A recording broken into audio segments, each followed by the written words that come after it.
محرم کی کوئی پہچان نہیں ہے اگر آپ محرم کے درمیان سے کربلا کو ہٹا دیں، محرم کے مہینے سے امام حسین کو ہٹا دیں، محرم کو باقی مہینوں سے ہٹا دیں، محرم کے دنوں سے واقع کربلا کو ہٹا دیا جائے، یا محرم کے دنوں میں کوئی اور واقعہ عنوان گفتگو بنا دیا جائے، تو یاد رکھیں محرم کو اگر جہاد حسینی سے الگ کریں گے، محرم کو اگر فرزند رسول سے جدا کریں گے، تو آپ دین سے بھی بغاوت کریں گے، اسلام سے بھی بغاوت کریں گے، اور ایمان سے بھی بددیانتی کریں گے، حقائق سے بھی غداری کریں گے۔ اور اگر محرم سے امام حسین کو جدا کر دیا جائے تو ان 14 صدیوں میں یزید کا نام اسلام ہوگا، آپ دیکھ لینا۔ تو یہ بات کسی جذباتی انداز میں نہیں بلکہ تاریخ کو سمجھنے کی بات ہے۔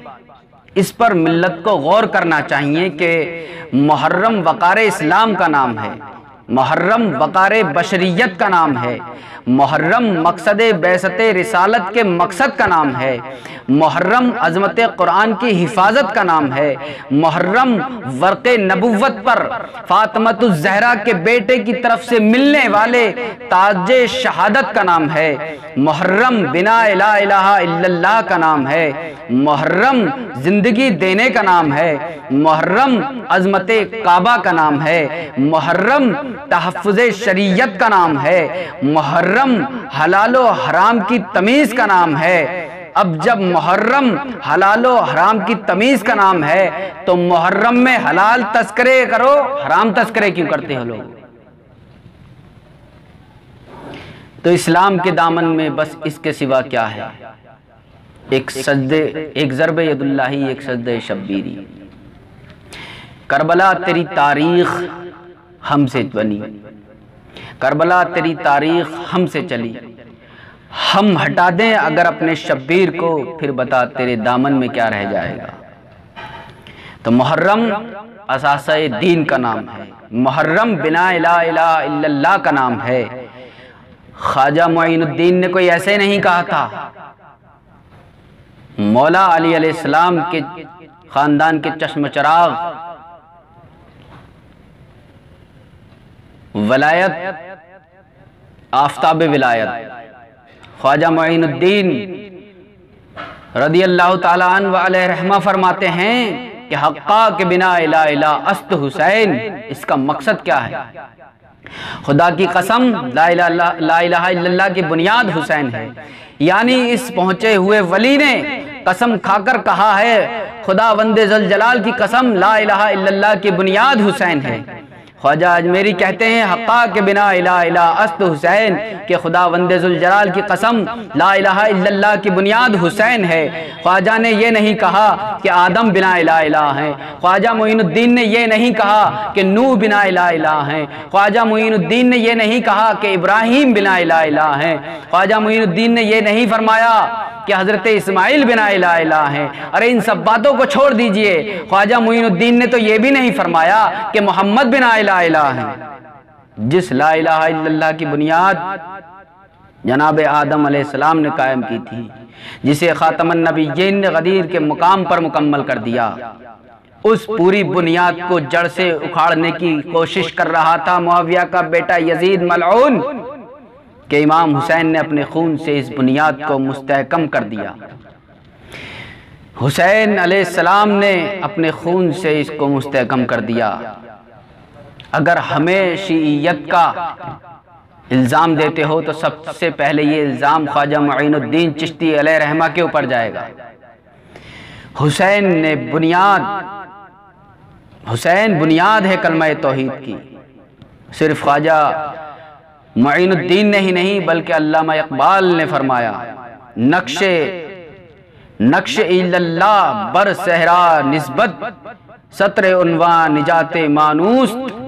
حسین وہ ہے جس نے اپنے خون سے ہماری نجات کا عنوان ریگ کربلا پر لکھا۔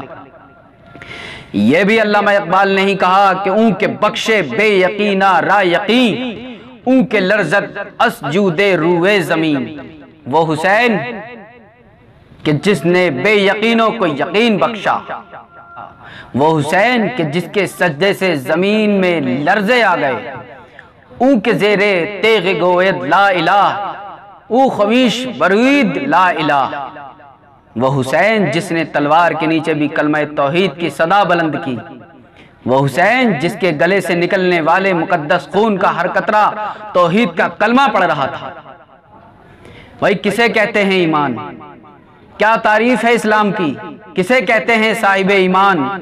کب کہا جائے گا کسی صاحب کو مومن؟ جب وہ اقرار توحید کرے گا تو صاحب ایمان کہلائے گا۔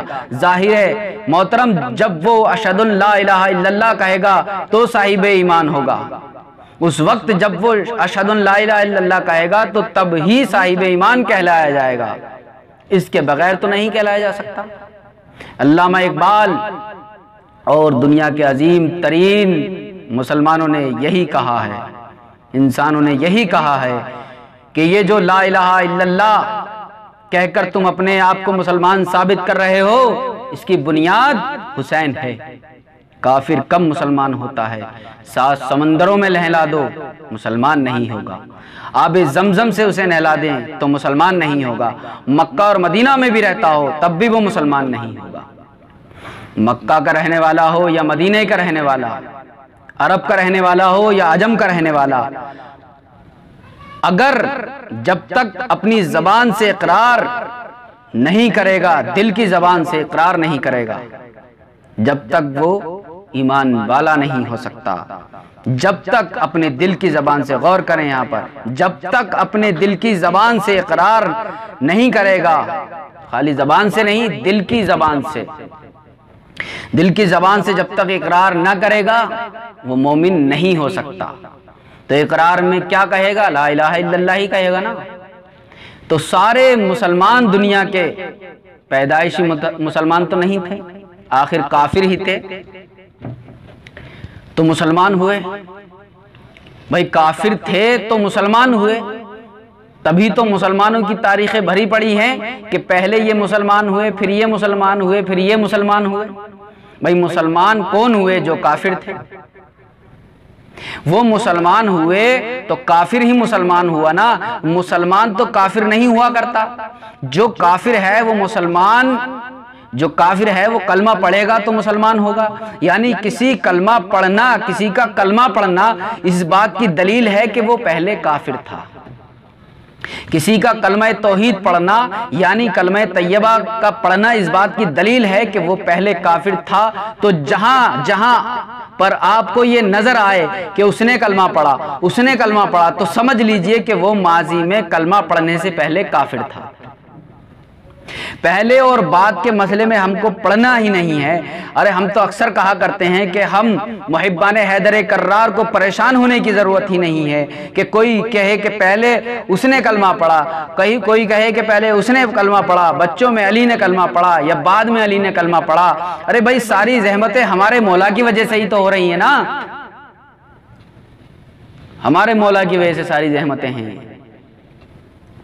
ہم کلمہ طیبہ پڑھنے والوں سے علی کو جدا کرتے ہیں اور یہ اعلان کرتے ہیں کہ جب ان لوگوں نے کلمہ پڑھا تو ہمارے مولا نے کلمہ نہیں پڑھا۔ رسول خدا کی قسم علی نے کلمہ نہیں پڑھا، خدا کی قسم علی نے کلمہ نہیں پڑھا، قسم سے علی نے کلمہ نہیں پڑھا، کیونکہ ایمان تو وہ لایا کرتا ہے جو پہلے بے ایمان ہو، جبکہ مولا علی تو کل ایمان ہے اور ازل سے توحید رسالت کی تصدیق کرنے والے ہیں۔ آقا نے فرمایا انا وعلی من نور واحد، میں اور علی ایک نور سے ہیں۔ ایک حدیث پاک میں آتا ہے، ینابع المودت میں، وہ حضرت سلمان فارسی کے حوالے سے وہ روایت موجود ہے کہ سرکار دو عالم صلی اللہ علیہ وسلم نے فرمایا کہ میں اور علی اس وقت اللہ تبارک و تعالیٰ نے اپنے نور سے پیدا کیا تھا کہ جب حضرت آدم علیہ السلام بھی پیدا نہ ہوئے تھے، اور میں اور علی اللہ کی حمد و ثنا کر رہے تھے۔ تو سامعین کرام و ناظرین کرام، کوئی بھی کافر اس وقت مسلمان ہوتا ہے جب وہ کلمہ پڑھتا ہے اور کہتا ہے لا الہ الا اللہ۔ تو لا الہ الا اللہ کی بنیاد حسین ہے۔ دوسرے معنوں میں اس دور میں جس نے بھی اپنی زبان پر لا الہ الا اللہ جاری کیا ہے تو اس نے نام حسین جاری کیا ہے۔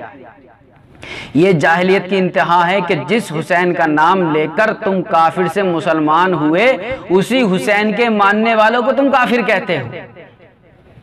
بھائی بنیاد ہے حسین لا الہ الا اللہ کی، جب تک نام حسین زبان سے جاری نہ ہو اس وقت تک کوئی کافر مسلمان نہیں ہو سکتا۔ کلمہ پڑھنا اس کے لیے ضروری ہے جو پہلے سے کافر ہو، مومن کے لیے کلمہ پڑھنا ضروری نہیں ہے کہ وہ کلمہ پڑھے اور ایمان ثابت ہو، لیکن مومن کا عمل بتائے گا کہ وہ مومن ہے اور کافر کا بھی عمل بتائے گا کہ وہ کافر ہے۔ نہ مومن کسی کی پیشانی پر لکھا ہوا ہے نہ کافر کسی کے ماتھے پر لکھا ہوا ہے، کافر کا بھی عمل بتائے گا اور مومن کا بھی عمل بتائے گا۔ اسی کافر اور مومن کی پہچان کے لیے تو خداوند عالم نے اسلام کے آغاز سے پہلے اپنے نبی کریم کو حکم دیا کہ حبیب ابھی اعلان نبوت نہ کرنا، ابھی اعلان رسالت نہ کرنا، ورنہ پہچان نہیں ہو سکے گی کہ کافروں کا قبیلہ کون سا ہے اور مسلمانوں کا قبیلہ کون سا ہے۔ سب سے پہلے اپنے قرابت داروں کو کھانے پر بلاؤ، اور جب سب جمع ہو جائیں تو پہچان لینا کہ تمہاری دعوت اسلام کی جو مخالفت کر رہا ہے وہ کون ہے اور جو تصدیق کر رہا ہے وہ کون ہے۔ ایک مرتبہ درود شریف پڑھ لیجئے، اللہم صلی علی محمد وعلی آل محمد کما صلیت علی ابراہیم وعلی آل ابراہیم انک حمید مجید، اللہم بارک علی محمد وعلی آل محمد کما بارکت علی ابراہیم وعلی آل ابراہیم انک حمید مجید۔ تو ملت کو غور کرنا چاہیے کہ منزل ذوالعشیرہ میں اللہ تعالیٰ نے فرمایا اے حبیب سب سے پہلے اپنے قرابت داروں کو بلاؤ۔ ذرا آیت پر غور کیجئے کہ سب سے پہلے اپنے قرابت داروں کو بلاؤ، دعوت ایمان دو، پھر یہاں پر فیصلہ ہو جائے گا کہ کافر کون ہے اور مومن کون ہے۔ اب قرآن کی آیت کہہ رہی ہے کہ اپنے قرابت داروں کو، اپنے محلے والوں کو نہیں، اپنے قبیلے والوں کو، اپنے خاندان والوں کو سب سے پہلے دعوت دو، اپنے قرابت داروں کو سب سے پہلے بلاؤ۔ اگر ملت اتنا سا غور کر لے کہ دعوت ذوالعشیرہ کی آیت موجود ہے اور پیغمبر خدا کو حکم ہوا ہے کہ قرابت داروں کو بلاؤ، تو اس آیت سے ظاہر ہوا کہ جنہیں دعوت ایمان دی جا رہی ہے وہ کافر ہیں، جنہیں دعوت ایمان دی جا رہی ہے وہ کافر ہیں۔ جنہیں پیغمبر خدا دعوت ایمان دیں چاہے وہ پیغمبر خدا کے رشتہ دار ہی کیوں نہ ہو۔ ہمارے ہاں ایسا نہیں ہوا کرتا کہ شریعت کوئی کھیل نہیں، اور نہ ہی رشتہ داریوں کی بنا پر کسی کافر کو مسلمان ماننے پر مجبور ہیں، اور اگر کوئی کافر ہے چاہے وہ رسول کا چچا کیوں نہ ہو تو وہ کافر ہے۔ وَأَنذِرْ عَشِيرَتَكَ الْأَقْرَبِينَ، قرابت داروں میں ایمان کا پیغام پہنچاؤ، دعوت دو قرابت داروں میں، تاکہ آج ہی فیصلہ ہو جائے کہ تمہاری رسالت کی اپوزیشن یعنی مخالفت کہاں سے شروع ہوگی، کون کون آئے گا اپوزیشن میں۔ جو تمہاری اپوزیشن میں آئے گا وہ کافر ہوگا اور تمہارا کچھ نہیں بگڑے گا۔ آج یہ فیصلہ ہو جائے گا۔ حضرین گرامی، پیمانہ ایک بناؤ، ایک دوسرے کو کافر کہنے سے کیا ہوگا، دعوت ذوالعشیرہ سے ہی فیصلہ کر لو کہ کون کافر اور کون مسلمانوں کے قبیلے سے ہے، کون کافروں کے قبیلے سے ہے اور کون مسلمانوں کے قبیلے سے ہے۔ یہ ظاہر ہے کہ قرآن کی مخالفت پیغمبر خدا نہیں کر سکتے، معاذ اللہ۔ حکم الہی کی مخالفت پیغمبر نہیں کر سکتے۔ پیغمبر خدا نے یقیناً قرابت داروں کو بلایا ہوگا تو لبے پیغمبر خدا کو دیکھ لو، جنہیں وہ دعوت ایمان دیں سمجھ لو کہ وہ کافر ہیں، اور جن سے دعوت کا اہتمام کرنے کو کہیں سمجھ لو وہ مسلمان ہیں۔ پر ظاہر سی بات ہے، جنہیں پیغمبر خدا دعوت ایمان دیں انہیں دیکھو، اور جن کے ذریعے دیں انہیں بھی دیکھو۔ ظاہر ہے کہ جب یہ آیت نے کہا کہ قرابت داروں کو دعوت دو تو یقیناً جو پیغمبر خدا کے پاس ہیں، قریب ہیں، میں انہیں دیکھنا چاہتا ہوں۔ سب سے قریبی رشتہ دار جو رسول خدا کے ہیں وہ ہیں ابو طالب علیہ السلام، جو آپ کے حقیقی چچا ہیں۔ ابو لہب کوئی حقیقی چچا تو نہیں، سب سے زیادہ قریبی رشتہ دار ہیں علی، سب سے زیادہ قریبی رشتہ دار ہیں ابو طالب۔ تو پیغمبر اسلام کا فریضہ بنتا ہے کہ سب سے پہلے جناب ابو طالب کے پاس آئیں اور کہیں کہ چچا دعوت اسلام کا حکم آیا ہے، آپ میرے سرپرست ہیں، غمخوار ہیں، آپ سب کچھ ہیں، بس آپ سب سے پہلے ایمان لے آئیے کہ خدا نے مجھے حکم دیا ہے آپ قرابت داروں میں کہ اپنے قرابت داروں میں سب سے پہلے دعوت ایمان دو، تو آپ سب سے زیادہ میرے قریب ہیں۔ اور پھر علی کے پاس آتے اور فرماتے کہ علی تم بھی میرے سب سے زیادہ قریبی ہو، تم بھی میرے قرابت دار ہو، میری آغوش میں تم پرورش پا رہے ہو، تو سب سے پہلے تم ہی کلمہ پڑھ لو۔ تو بس تاریخ کو یہی کہنا چاہیے تھا نا کہ ہم چیلنج کرتے ہیں کہ قرآن کی چھوٹی سے چھوٹی آیت یا کوئی تاریخ کی روایت دکھا دو جس میں لکھا ہو کہ پیغمبر خدا منزل ذوالعشیرہ کے بعد سب سے پہلے جناب ابو طالب علیہ السلام اور جناب مولا علی علیہ السلام کے پاس کلمہ پڑھانے کے لیے گئے ہوں، بلکہ تاریخ میں یہ ملتا ہے کہ رسول خدا نے اس ذوالعشیرہ کی آیت کے بعد فرمایا، اے چچا ابو طالب میں اسلام کا پہلا جلسہ کرنا چاہتا ہوں، ایمان کا نور بکھیرنا چاہتا ہوں۔ تو کیا خیال ہے؟ یہ نہیں چاہتا، میں یہ نہیں چاہتا کہ مکہ کی گلیوں میں اجلاس ہو، بلکہ میں یہ چاہتا ہوں کہ ہدایت کا پہلا گھر آپ کا گھر بنے، میں ہدایت کا آغاز آپ کے گھر سے کرنا چاہتا ہوں۔ غور کریں، غور کریں، یہ دعوت ذوالعشیرہ ہو رہی ہے جناب خدیجۃ الکبریٰ سے شادی کے بعد ہے، شادی سے پہلے نہیں ہے کہ کوئی یہ نہ کہہ دے کہ رہتے ہی ابو طالب کے گھر میں تھے۔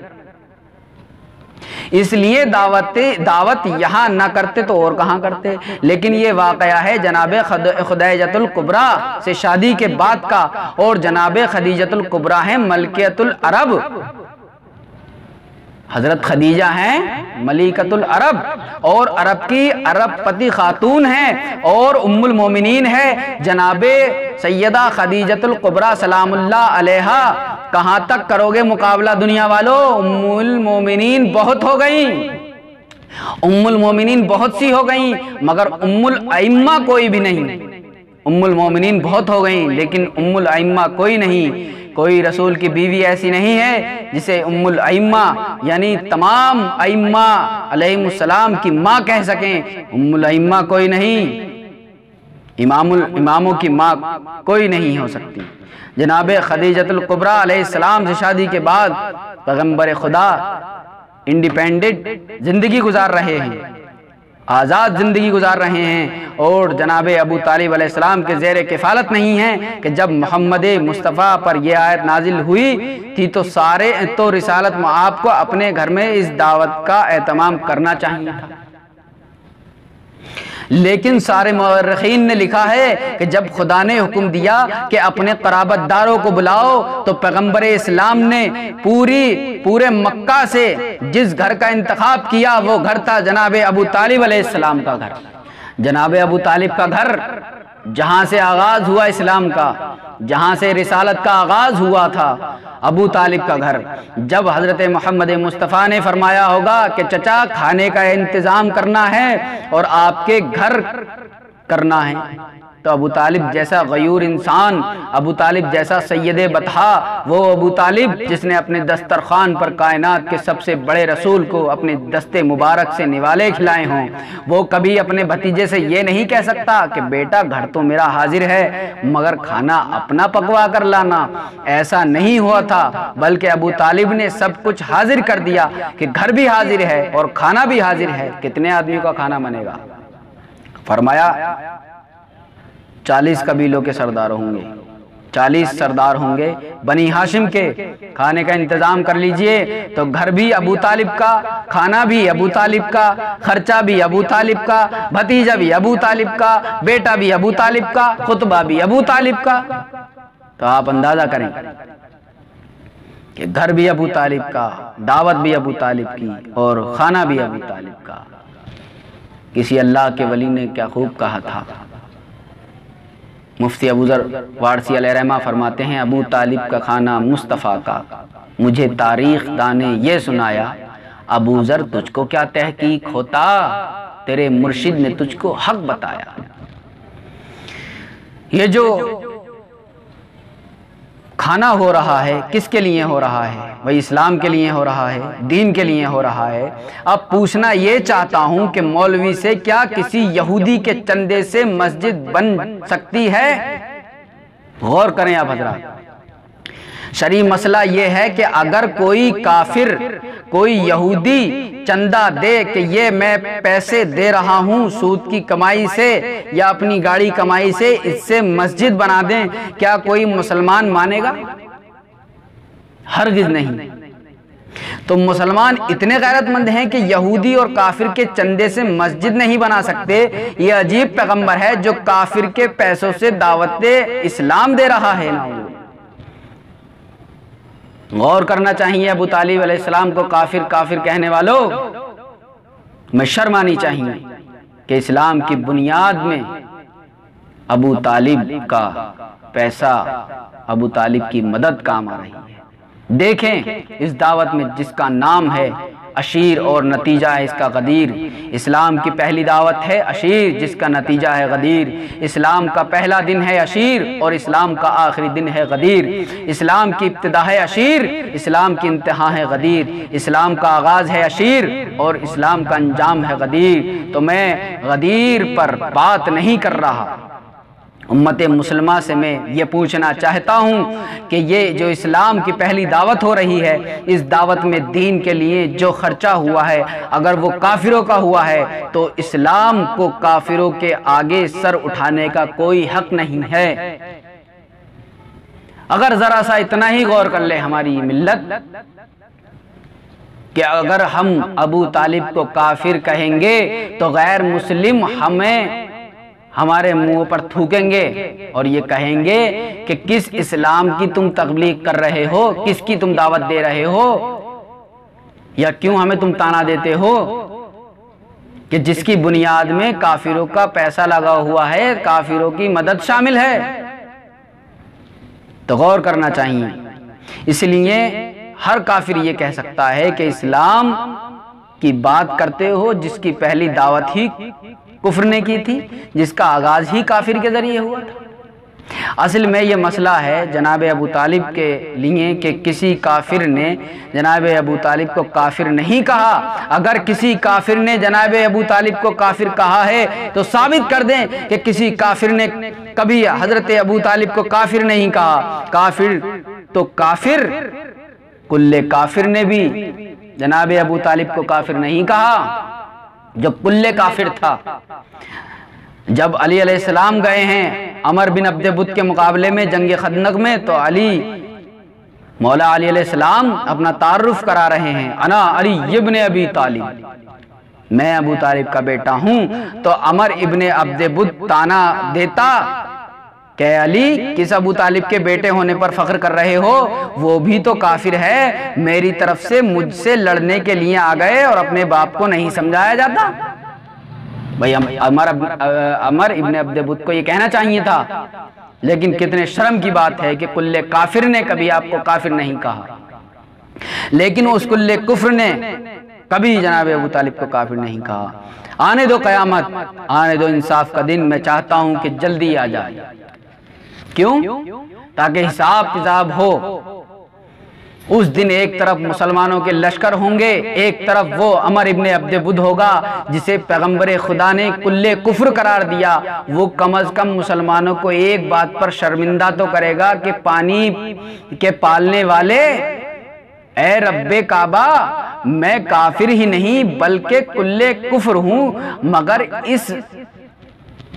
اس نالائق مسلمان سے بہتر ہوں کہ میں نے ابو طالب کو کافر نہیں کہا، اس جرم عظیم میں شامل نہیں ہوں۔ میں نے اسلام کی مخالفت کی، میں نے اسلام سے لڑائیاں لڑیں، لیکن میں اس جرم عظیم میں شامل نہیں ہوں۔ یہ دعوت جس کا اہتمام ہو رہا ہے، اس میں جناب سرکار رسالت مآب صلی اللہ علیہ وسلم نے ابو طالب کے گھر میں اسلام کی دعوت کا اعلان کیا ہے، تو ہدایت کا پہلا گھر نہ کعبہ ہے اور نہ مکہ ہے، جہاں سے ہدایت اسلام کا آغاز ہوا ہے وہ ابو طالب کا گھر ہے۔ اس دعوت کی مخالفت میں کون اٹھا تھا؟ ابو جہل اٹھا تھا یا ابو لہب اٹھا تھا۔ اب پتہ چلا کہ ہمیں کافر کیوں کہتے ہیں۔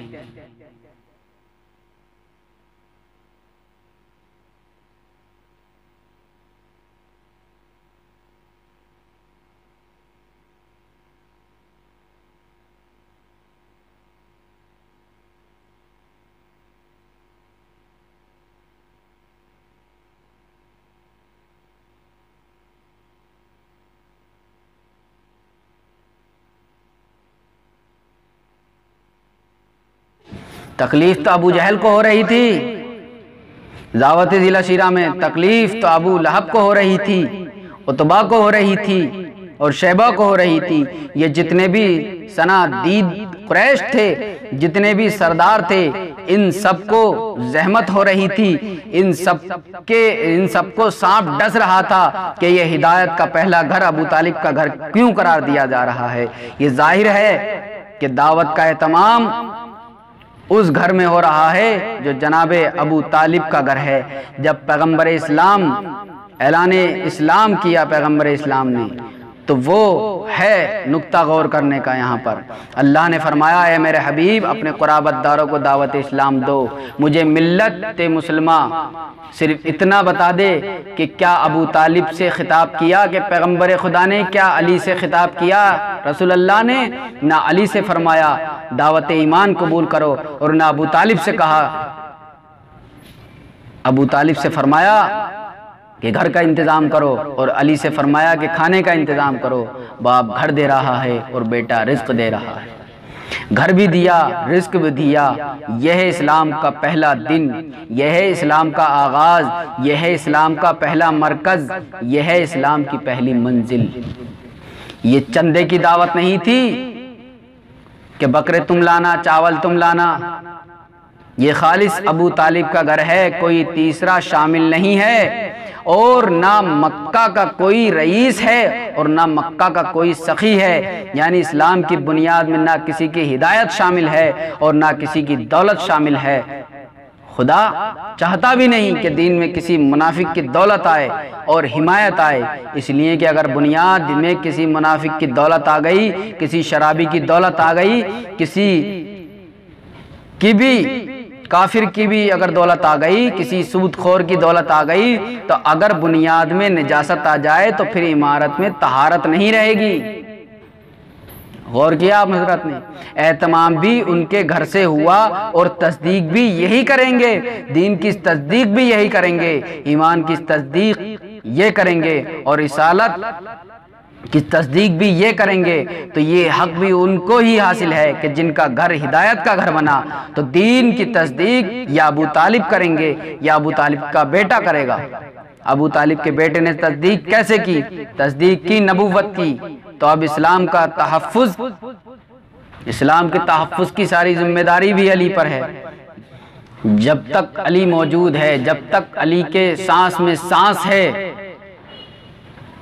باقی حصہ میں اس سے اگلی نشست میں بیان کروں گا، اس کے دوسرے حصے میں عشیر سے غدیر تک میں۔ تو جب تک مولا علی کی جان میں جان ہے، چاہے جس بھی صورت میں علی موجود ہے، یہ حضرت علی کی ذمہ داری ہے کہ امام حسین کی صورت میں آئے تو بھی علی کی ذمہ داری ہے، امام حسین کی صورت میں آئے تو بھی علی کی ذمہ داری ہے، امام سجاد کی صورت میں آئے تو بھی علی کی ذمہ داری ہے، امام باقر کی صورت میں آئے تو بھی علی کی ذمہ داری ہے، امام کاظم کی صورت میں آئے تو بھی علی کی ذمہ داری ہے، جعفر صادق کی صورت میں آئے تب بھی علی کی ذمہ داری ہے۔ جس صورت میں علی آئے تو علی کی ذمہ داری ہے۔ جہاں جہاں پر اسلام کو خطرہ لاحق ہوا، وہاں پر علی سینہ سپر ہوئے۔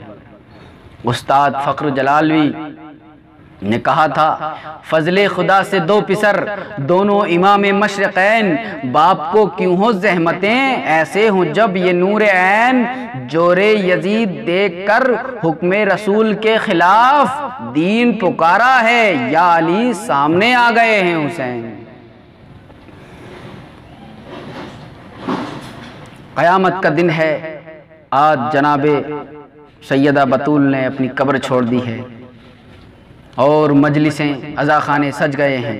مولا تمہیں آباد رکھے، آج تم اجڑے ہوئے گھر کا پرسہ دے رہے ہو۔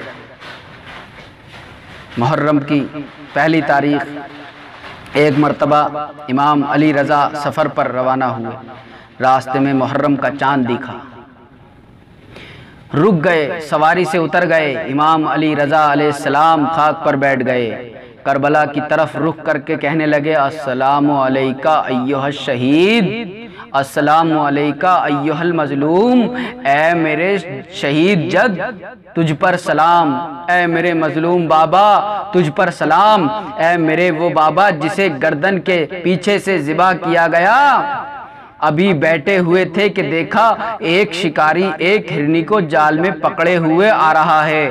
وہ شکاری جب امام کے پاس سے گزرا نا تو ہرنی نے اپنی اداس آنکھوں سے امام کی طرف دیکھا۔ امام نے شکاری کو بلایا کہ وہ قریب آیا تو آپ نے فرمایا اے شکاری تو نے اسے کیوں قید کر رکھا ہے؟ شکاری نے کہا اے عرب میں نے بڑی مشکل سے اسے قید کیا ہے۔ امام نے فرمایا تو دیکھ نہیں رہا کہ یہ ہرنی رو رہی ہے؟ اسلام میں شکار حرام نہیں ہے، لیکن مجھے اس سے ایک سوال کرنے دے۔ شکاری نے جال زمین پر رکھا، ہرنی جال میں کھڑی ہو گئی۔ امام ہرنی سے پوچھتے ہیں کیوں رو رہی ہے؟ ہرنی عرض کرتی ہے مولا قید ہونے سے نہیں رو رہی ہوں، قید ہونے کی وجہ سے نہیں رو رہی ہوں، میرے دو چھوٹے چھوٹے بچے ہیں مولا، مجھے صرف اتنی دیر کے لیے رہائی چاہیے کہ میں جا کر اپنے بچوں کو دودھ پلاؤں، آج دوپہر سے بچے بھوکے ہوں گے، میں وعدہ کرتی ہوں کہ میں آپ کی ضمانت پر واپس آ جاؤں گی اے امام۔ امام شکاری سے فرماتے ہیں ہم ضمانت دیتے ہیں اس ہرنی کو چھوڑ دے، ہم وعدہ کرتے ہیں کہ یہ ہرنی واپس آ جائے گی، یہ اپنے بچوں کو دودھ پلانا چاہتی ہے، اور دیکھ اگر تجھے یقین نہیں آتا تو اس ہرنی کے بدلے میں مجھے قید کر لے۔ اب سوچئے یہ اس کا بیٹا ہے، یہ حسین کا بیٹا ہے جس کی 4 برس کی سکینہ کو قید کیا گیا اور کسی نے ترس نہیں کھایا۔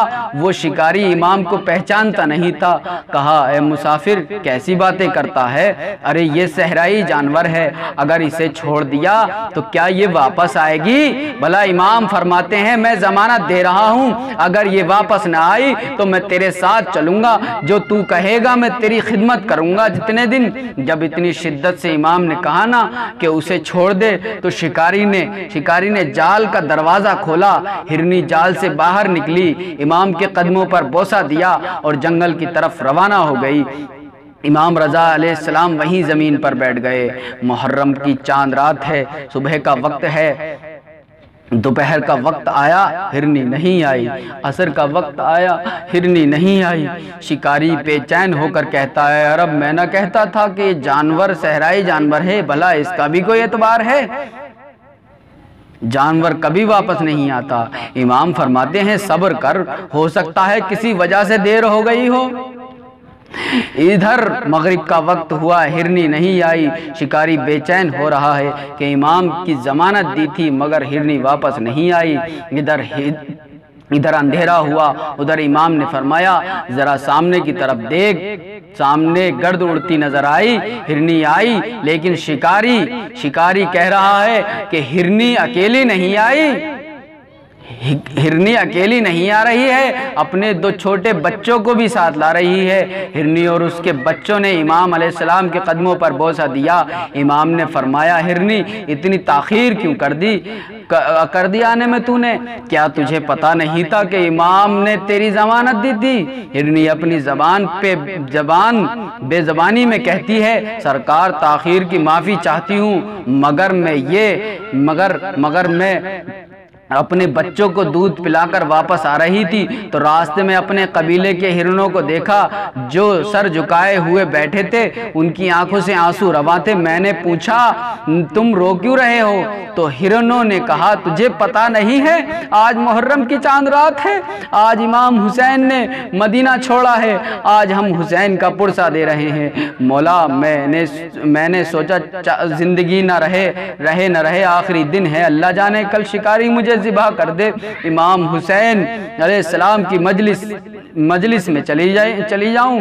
مولا اپنے بچوں کو اس لیے لائی ہوں کہ میرے بچے لاوارث رہ جائیں گے، یہ بچے آپ کے حوالے کر رہی ہوں۔ اے مولا یہ بچے آپ کے حوالے کر رہی ہوں اس لیے کہ آپ امام ہیں، جانتے ہیں کہ جن بچوں کے ماں باپ نہ ہوں ان کے ساتھ کیسا سلوک کیا جاتا ہے۔ اتنا سننا تھا کہ وہ شکاری مولا کے قدموں پر گرا۔ مولا آپ فرزندان رسول ہیں، میں اجڑ گیا۔ شکاری نے ہرنی کو آزاد کیا، ہرنی نے امام کے قدموں پر بوسہ دیا۔ آزادارو، جب امام رضا علیہ السلام نے جانوروں کو چھڑایا ہو، جس امام رضا نے جانوروں کو چھڑایا ہو، اس امام کی زینب